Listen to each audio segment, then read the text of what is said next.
C'est quand nous sommes introduits dans la communion des souffrances de notre Seigneur, quand nous souffrons avec lui, que nos pensées, les pensées de beaucoup, apparaissent sous forme de sympathie ou d'antipathie.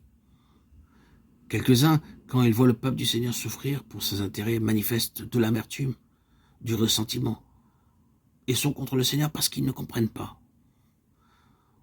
Ah, combien de fois des parents se rebellent et ont du ressentiment quand un jeune homme ou une femme, dans la pleine consécration au Seigneur Jésus, accepte la communion de ses souffrances et livre sa vie en sacrifice.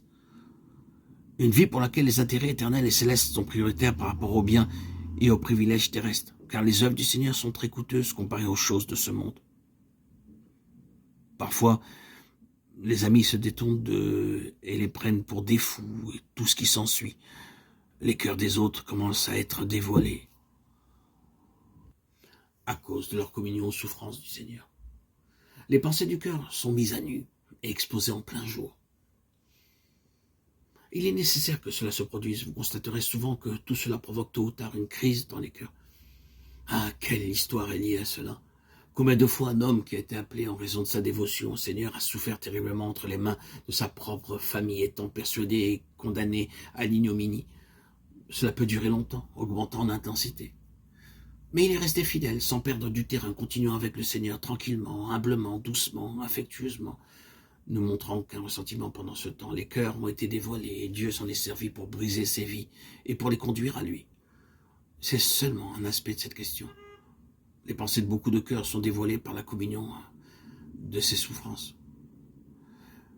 Grâce à Dieu, ce dévoilement est utilisé également d'une autre manière. Beaucoup de cœurs dévoilent qu'ils ont de l'amour pour le Seigneur quand ses enfants passent par de mauvaises périodes dans leur communion avec lui. Mais ce principe fonctionne de quelque manière que ce soit. Si, comme Marie, nous sommes introduits dans ce travail, cela produira un effet important sur les autres. Il est un fait, c'est toujours par la communion de ces souffrances que d'autres cœurs ont été touchés. Si le Seigneur vous conduit d'une manière intense à souffrir avec lui-même en partageant quelque chose à propos du coup du royaume à venir, c'est un témoignage qui touche les cœurs. Même si nous prêchons et que rien ne se produit, quand quelque chose nous arrive, quand nous entrons dans ces profondeurs, quelque chose commence à se produire chez les autres. Ainsi, quand nous souffrons avec le Seigneur en le servant, nous réalisons que le Saint-Esprit agit dans d'autres vies et nous introduit dans les souffrances pour parvenir à ce but même. Les cœurs sont dévoilés, le cœur mondain sera dévoilé par la croix du Seigneur Jésus. Paul a dit, loin de moi la pensée de me glorifier d'autre chose que de la croix de notre Seigneur Jésus-Christ, par qui le monde est crucifié pour moi, comme je le suis pour le monde. Galates 6, 14. La croix découvre combien nos cœurs sont encore remplis de ce monde et les met en évidence. Par mondain, nous voulons naturellement parler des normes de ce monde, de sa manière de faire, de ses opinions, et ainsi de suite. La croix découvre ce qui est dans nos cœurs et à quel point nous sommes égoïstes quant à nous-mêmes. Vous ne pouvez pas connaître la croix et demeurer égoïste. La croix mettra en évidence l'égoïsme et exigera que soit mis de côté tout ce qui est individuel.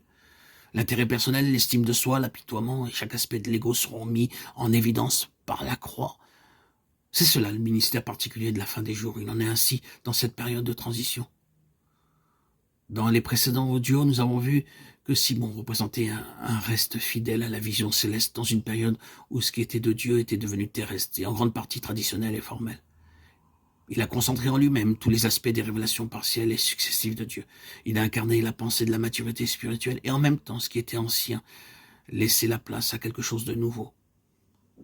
Par-dessus tout, il a été le lien pour la nouvelle et pleine manifestation de Dieu alors qu'il tenait dans ses bras le Christ encore enfant.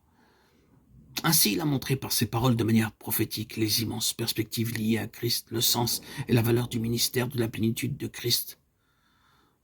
Contemplons cette bienheureuse espérance, dite de 12, et tout en la contemplant, demandons, frères et sœurs bien-aimés en Christ, que le Seigneur nous montre ce qu'il voudrait obtenir par ce ministère dans cette phase transitoire qui prendra fin lors de son apparition. Amen.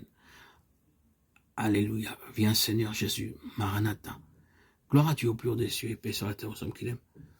À toi Seigneur, tout honneur, toute gloire pour les siècles des siècles. Alléluia.